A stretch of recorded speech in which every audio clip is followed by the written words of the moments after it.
What is up, denizens of the internet? This is Sellout Podcast. I'm Adam Even. And I'm PJ Adder. PJ Adder in the house. 10,000 years will give you such a crick in the neck. It has been absolutely too long since we've hopped on the microphone and did a little chit chat about other things. But let me tell you, Mania season monopolizes so much gosh dang time. So does looking for your uncle in the crowd. And playing Where's Waldo with my uncle, apparently. You know, if you see a redhead next to an Indian-looking guy, that's my uncle. You can go ahead and guess which one's my uncle. You have a 50-50 chance of being right. But how's that old adage go? I'll give you two guesses and the first one doesn't count. So yeah, we watched Mania. It was a fucking riot. It was awesome. Probably so many twists and turns. It was probably, like, I'll say it every single year, wow, this is the best Mania ever, as like a fan, you know, as a person proliferating this hobby we call wrestle.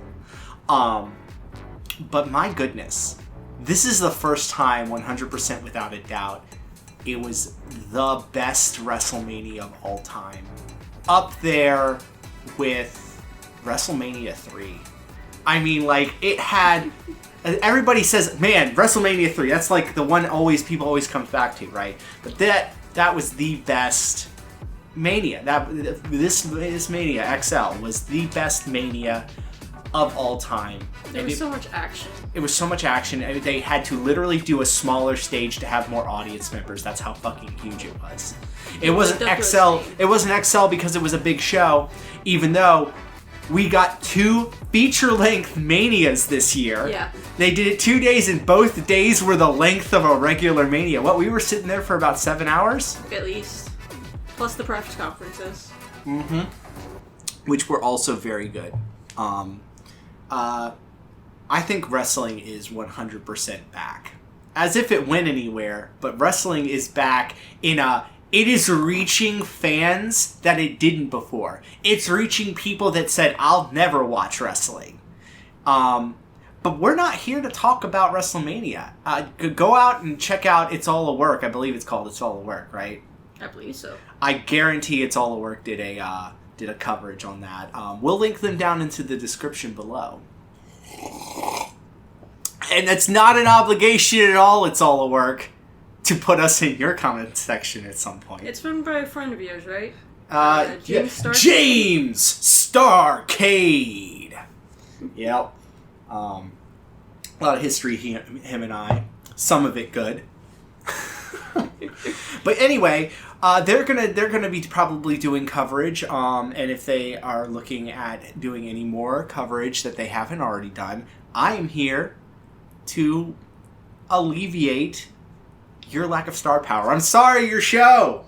Anyway, you even have a star shirt on. I am the star. I'm the specialist little boy. I'm the one who wins. Okay, but on the topic of winners and losers and things that have come to pass, we're going to be talking about a show that is quite possibly the nexus of my wrestling experience. It was one of the first shows you watched, right? Okay. That I didn't show you. Yeah. So this was a long, long time ago in the year... Oh, God. Was it 2014, 2015 era? Mm-hmm. Netflix had a wrestling show going on it. Long before... Glow. Well, wait. Glow was around the same time. Was Glow? I don't know. Was Glow on Netflix? It was. It was a Netflix show. But that was like a scripted, like, show. So, long before the brokering of a deal between WWE and Netflix, there was a little show by the El Rey Network called Lucha Underground. And I figured it would be a good time for us to practice a new coverage technique that we're going to be doing. Glow was 2017. Glow was 2017, so yeah. They took it off there. It came off of there after about a year. But I was quite smitten with Lucha Underground. And for those of you who don't know, it's a really good show that is really worth watching. And I highly suggest y'all go and check out Lucha Underground. And it'll have a lot of familiar faces. A lot of familiar faces, as you will hear across this series of coverage where we will be going post to post on Lucha Underground. Yeah. From bell to bell, you will be hearing about Lucha Underground in this series of episodes where we're going to be covering all of it. It's not a lot. For various reasons we'll get into the history of, but we're going to try to also up the production values on this by adding some very interesting things. We're also trying a different method of recording it. We're going to do... We're going to do matches and then we're going to record it.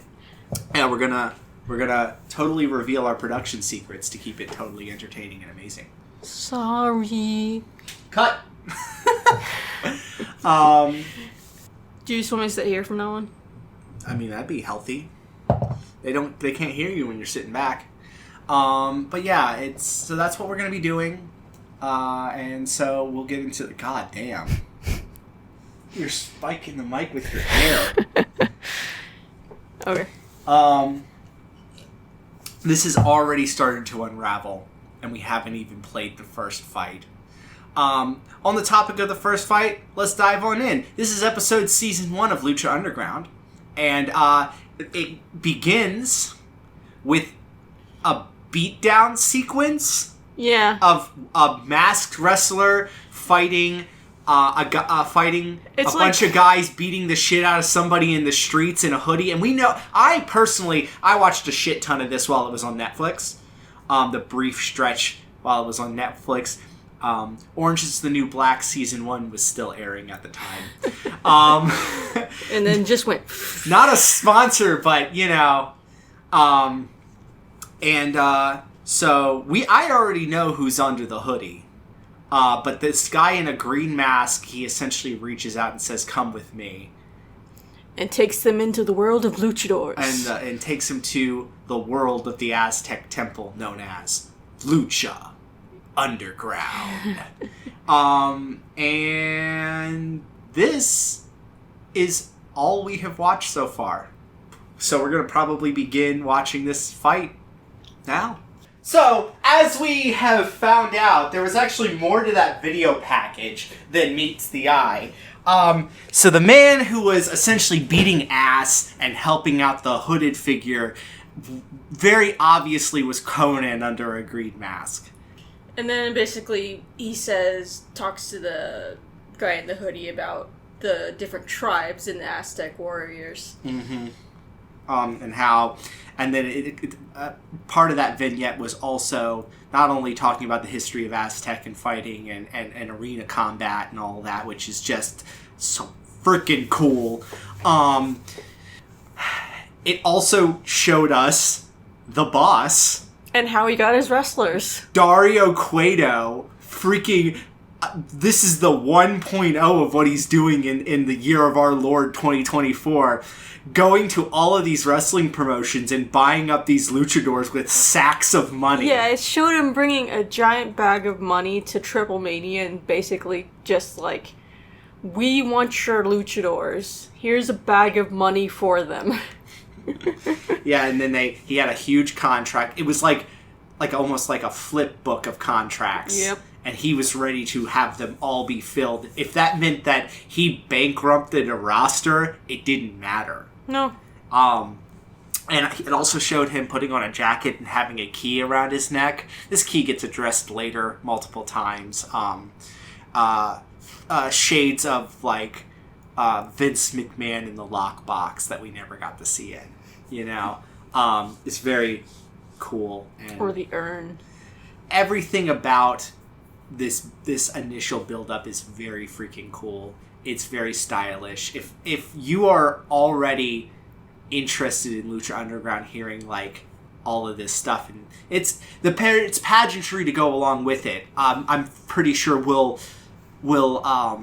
drop in some screenshots. I'm planning on doing little bios of the people. If that ends up happening, then this is going to sound very redundant and might get cut out.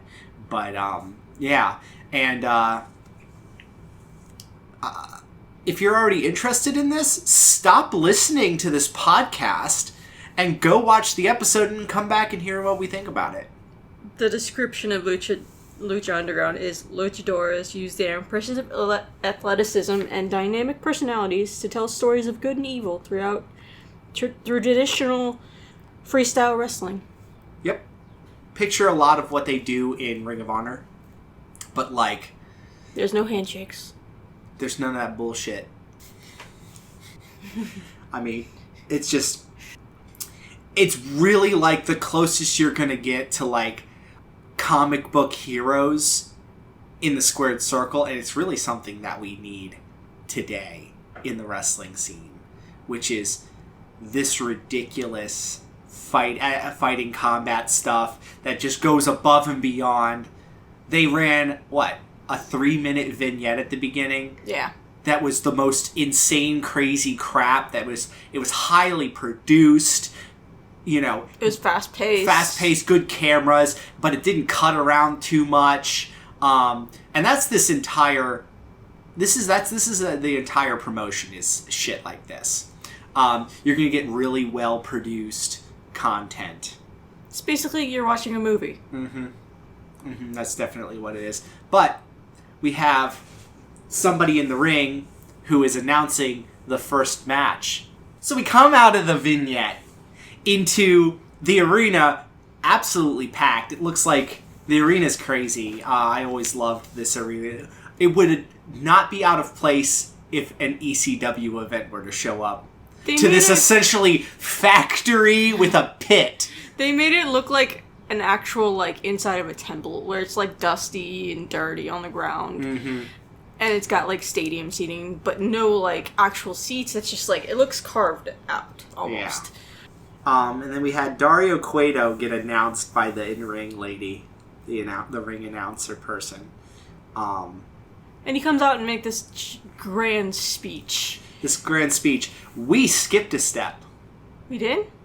Because the camera panned in on commentary first. Oh, yeah. And we had Matt Striker and Vampiro on commentary. Matt Striker, better known for his WWE days, and Vampiro, better known for his ECW and WCW days.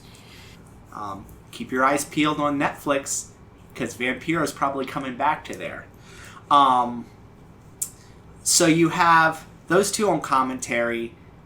They're like the perfect team for this. They are pretty good. You wouldn't think Matt Striker if you've known his like previous career, where he was like a teacher in the in-ring, but he does a pretty good job playing off Vampiro. Yep, they're pretty good. And it only gets better with the two of them. They don't change their commentary team. Matt Striker's voice just gets gruffer. Yeah, well, he is too excited. He's very excited to be there. Anyway, that's when we have the lady in the ring announce that the boss, Dario Cueto, is showing up, and he has a briefcase in his hand. And he has this big overarching speech where he announces that in the briefcase is $100,000. It's going to go to whoever impresses him the most this night. It's not about winning or losing. It's just who is he impressed with? Yeah. Which is absolutely the most self-fulfilling thing I think I've ever seen in the wrestling ring. It's like, here's $100,000 and it'll go to whoever I think is the best. Which I think is pretty... He literally said, get rich or die trying. Yes. What was the list of 3 things that he did? Ending in violence? Did he say? Honor, glory, and most of all, my favorite, violence. He was so happy about that, too. Anyway, so he announced a match that has a bunch of guys, all who have, apparently, luchador blood. Yeah. Pumping wild through their veins, brother. And that leads us into the first fight. Blue Demon Jr. versus Chavo Guerrero, by what Vampiro said. It was two of the old guards. Well, one, it was two of the old guards, and that Eddie was probably the only Guerrero that was ever liked. Well, Chavo's been through a lot of different characters, I guess would be the right word. So we had pretty much it was Blue Demon Jr. for most of the match. For most of the match, but that was because Blue Demon was taking it down to a grind, while Chavo Guerrero was trying to do high-flying, fast stuff. Mm-hmm. But he was met every step of the way by Blue Demon Jr. To make it slow and methodical. Yeah, methodical and targeting, and it all led up to... It basically, Blue Demon Jr. was doing old school luchador, and Chavo was doing more of a new school. Mm-hmm. They were put into the ring together on purpose. Yeah. To show the old and the new coming together. They're both a couple of old guys, especially in today's, you can, if it's 5 seasons old, it's vintage. He's pretty old now. He was on TNA for Snake Eyes, wasn't he? I don't remember. I can't remember. Oh well, I'm lying. So it ended in a signature... It was a submission. Signature submission of his that resulted in Chavo, not Eddie, tapping out. Yes. That was the match. Blue Demon looked like he injured his knee a little bit. Yeah, but Dario Cueto didn't come out because he was in the office. It cut to essentially a pan right up into the office. And this type of shit happens all the time, where it goes from a wrestling match to a produced piece of content. It's absolutely brilliant. It's kind of what WWE are doing now. A little bit. And what ended up happening was Conan was in the office with Dario Cueto, talking about, he doesn't care much what's going on, but he does care about the fact that Dario Cueto is throwing around a lot of money. That he is a young guy that's willing to fight in his temple. He's got the best luchador, is what he said. The best luchador in the entire world. And he comes right from California. I think he said right from Boyle Heights. Yeah, so he's... which is where it's being held. Yeah, so he's right from the area, and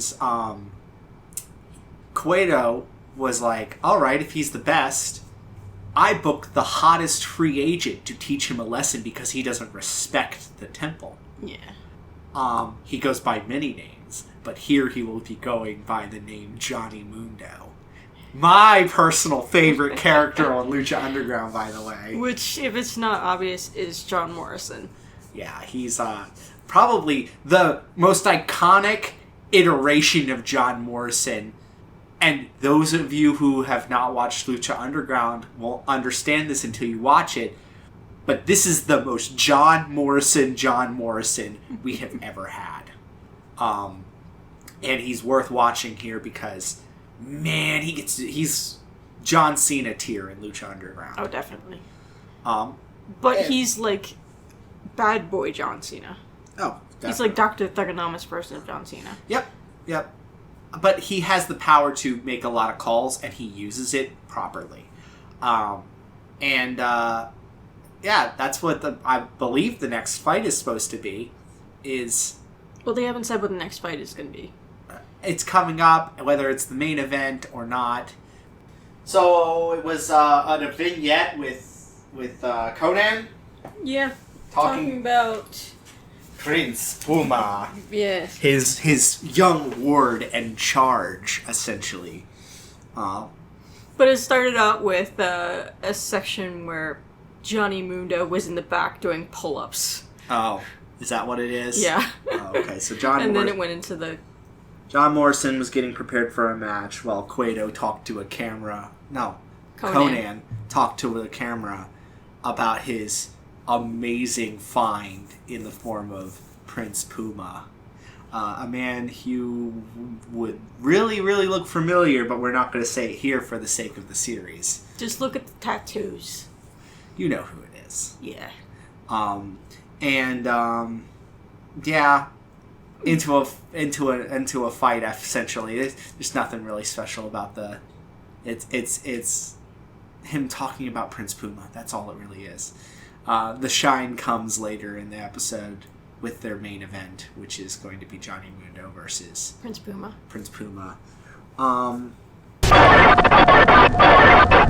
Then a match happens. Yeah. It had the really cool, really awesome Son of Havoc versus a bitch. Do you even want to say her name? No. Okay. She's a bitch. I'm good with that. It's versus a bitch. That's all you need to know.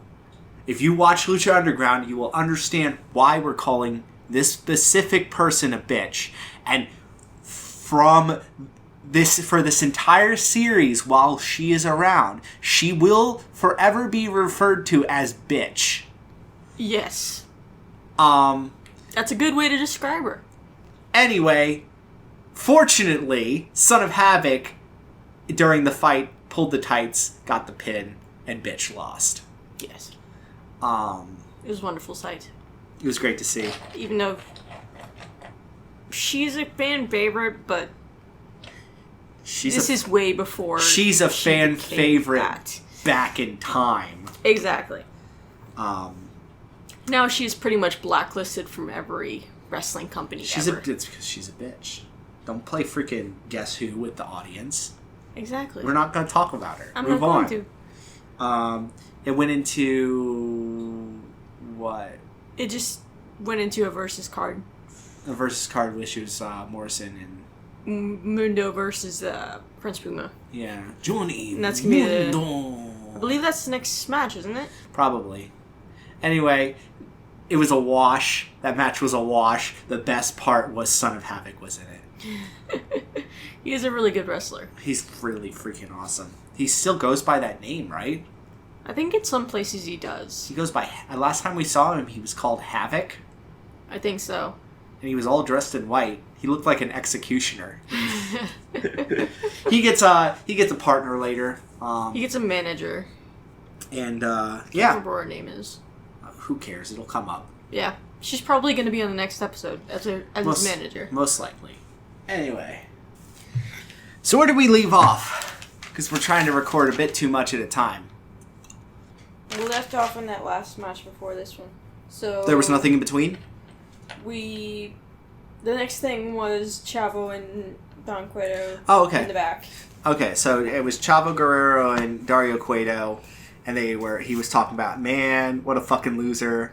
I can't believe you lost. One of the legendary Guerreros losing in the temple. I could have sworn you would have been the one to win, but guess what? You're a fucking loser. He says that he's going to have to take it in his own hands and bring someone in next week to finish the job. Who? Who said that? Don Cueto. Dario? Don? I call him Don. Don Pablo? Because he's basically the Don of this place. Taco Bell? He's the Don of this Crunchwrap place. Supreme. Nah. His name's Dario Cueto. Fine. Dario Cueto. And he still goes by that name today, guys. He's making moves. I swear, if you like this, keep your eyes out on what? Is it MLW? Yeah. MLW, he's scouting luchadors again. He is. And he's basically doing the same thing. He's doing the same thing that he was doing back here. And let me tell you. So anyway... He said that 1,000 deaths might be coming for us all. Oh, well, we both know what that fucking means. Yeah. That's very interesting. That's gonna be good. That's gonna be good for the next episode, if that's when it happens. So we go into essentially the next fight, which was the main event, which is Johnny Mundo versus Johnny Prince Mundo Puma. versus Prince Puma. A lot of chit chat. Dialogue from commentary is important in this show because it furthers the story. And Vampiro essentially was like, yeah, no, regrettably, this kid's going to get corrupted. Yeah, he said that Conan is known for corruption. Yeah, so that's what... and that you can't trust him. Yeah, you can't trust him. And But that remains to be seen as we go into this fight, as this fight further unfolds. Any good notes from that fight? I found it funny that Matt Strider called the people in the arena Lucha Don Maniacs. Pablo?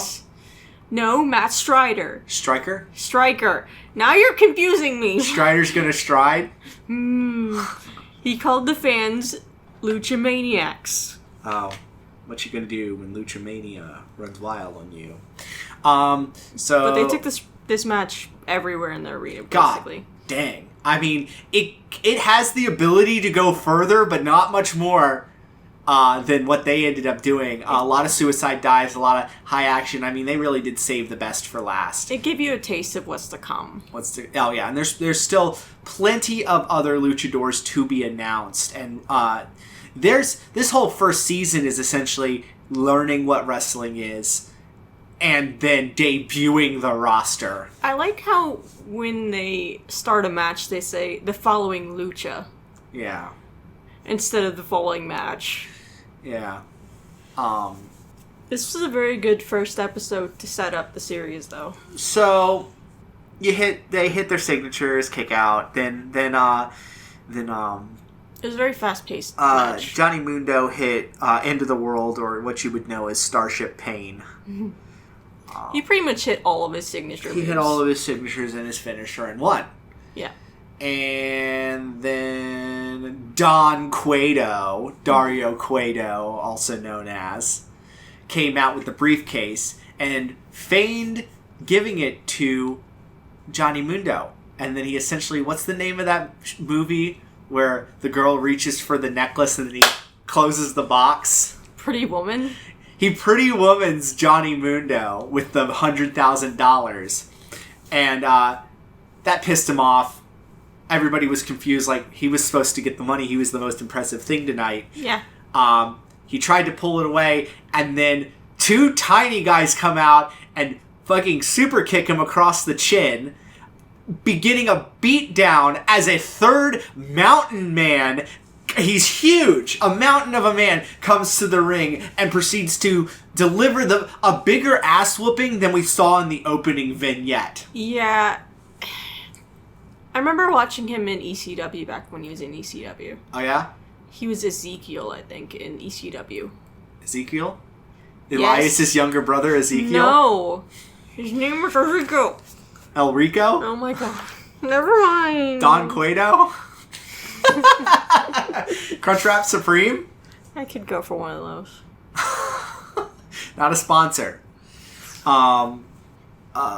So they line up, both competitors beaten senseless by these three strangers. And they're just standing above them. And Dario Cueto's like, hey, you really thought that only luchadors would fight here? No, I was looking for the best fighters. In general. These guys work for me, and he hands the $100,000 to the big guy. Yeah.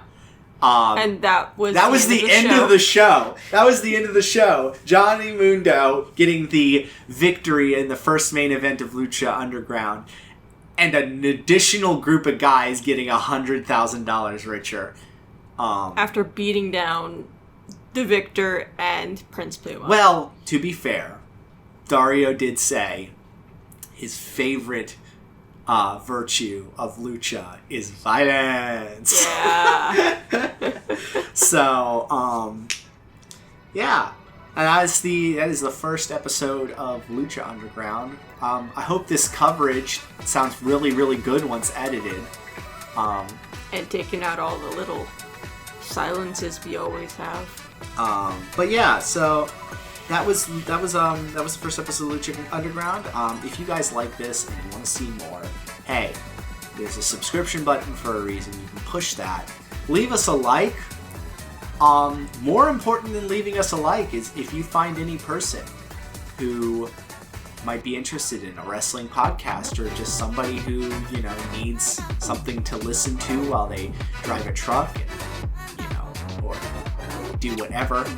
Hey, even more important than shooting a like is making sure you click that share button and send it to them. Word of mouth is a powerful thing.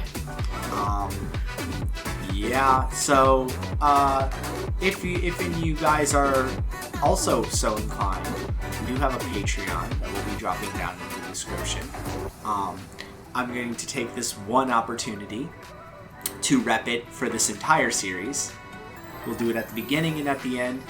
If you guys are interested in letting us make this a more priority thing in our lives, this podcast, this is where this video is going to end up first. We're going to figure out how that all works. And it'll be uploaded there for a week first. So, this is how this series is going to go, is it's going to be uploaded there first, and it might even be, depending on how quickly we can work on it, more than a week early. More than a week, because I'm pretty certain I'm going to upload things to that the second it's finished. Right. And then it'll be unveiled on our actual YouTube page once a week from there. Right. So you might have a whole host of content available to you, maybe even a month in advance before anybody gets access to it. Who knows? It's based on how quickly we can do this. But yeah. Also, there's this becoming a channel member thing. I don't know how all that works, but if you want to subscribe, share, and leave a like, that's the best thing you can do for us right now, because we're really just doing it for fun, not for a job. But yeah. Any other... Leave any suggestions for anything you might want to see or hear, Yeah. whatever. And we'll may do be. it on another episode of Sellout And Podcast. we're gonna try to, once we get at least one or this episode up, or more than one episode of this series up, we'll try and make a playlist. Oh, I mean, make that it- goes without saying. Make it easier to follow. Yeah, this is still going to be an episode order on our podcast, but it will also have its own independent section of just Lucha Underground content. And we'll try to do that with most things we do. Like, we'll have, like, based on the promotion or something like that, you know? Woo woo woo. Well, anyway, that is this episode of Sellout Podcast.